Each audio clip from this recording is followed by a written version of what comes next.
posvetil, požehnal.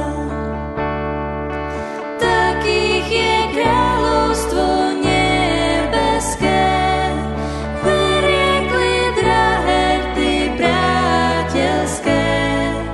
Pán Ježiš potešil mamičky, na ruky brával ich maličkých.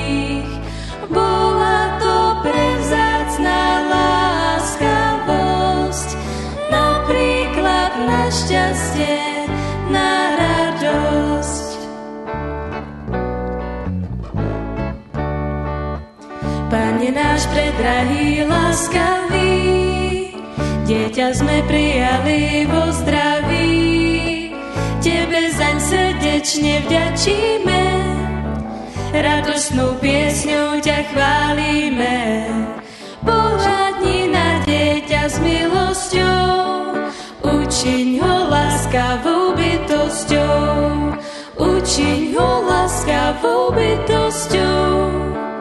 Prosíme, posväť ho, zachovaj, do svojej služby raz zavolaj. Rodičom k výchove múdrosť daj, celý dom láskavé požehnaj.